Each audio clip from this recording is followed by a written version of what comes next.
संजय केवट आपका हार्दिक स्वागत करता है। अभी लुकावा थे लेकिन आगू वाले पूरा मन का कैसे जानता मार के बोला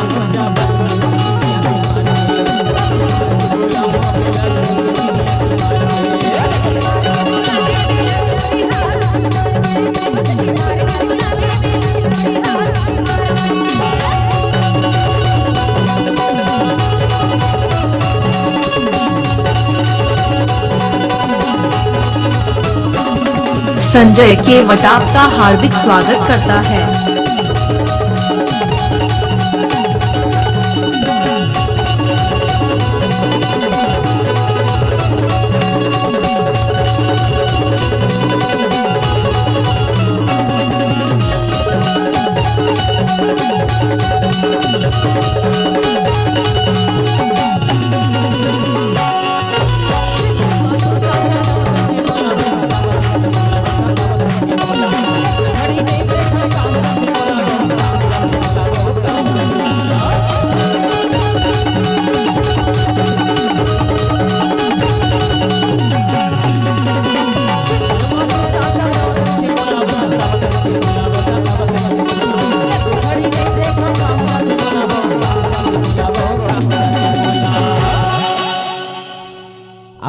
मार के बोला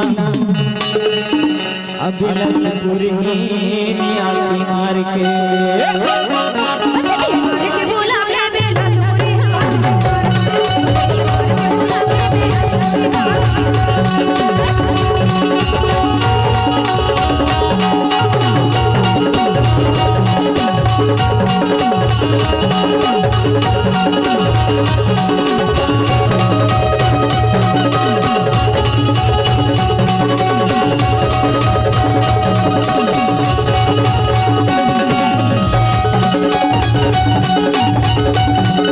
संजय केवट आपका हार्दिक स्वागत करता है।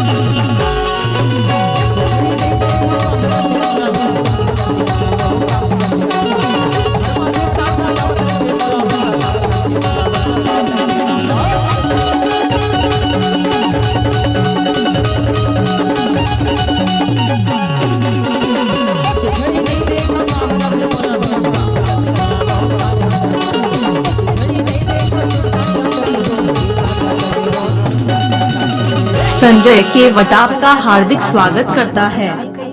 अरे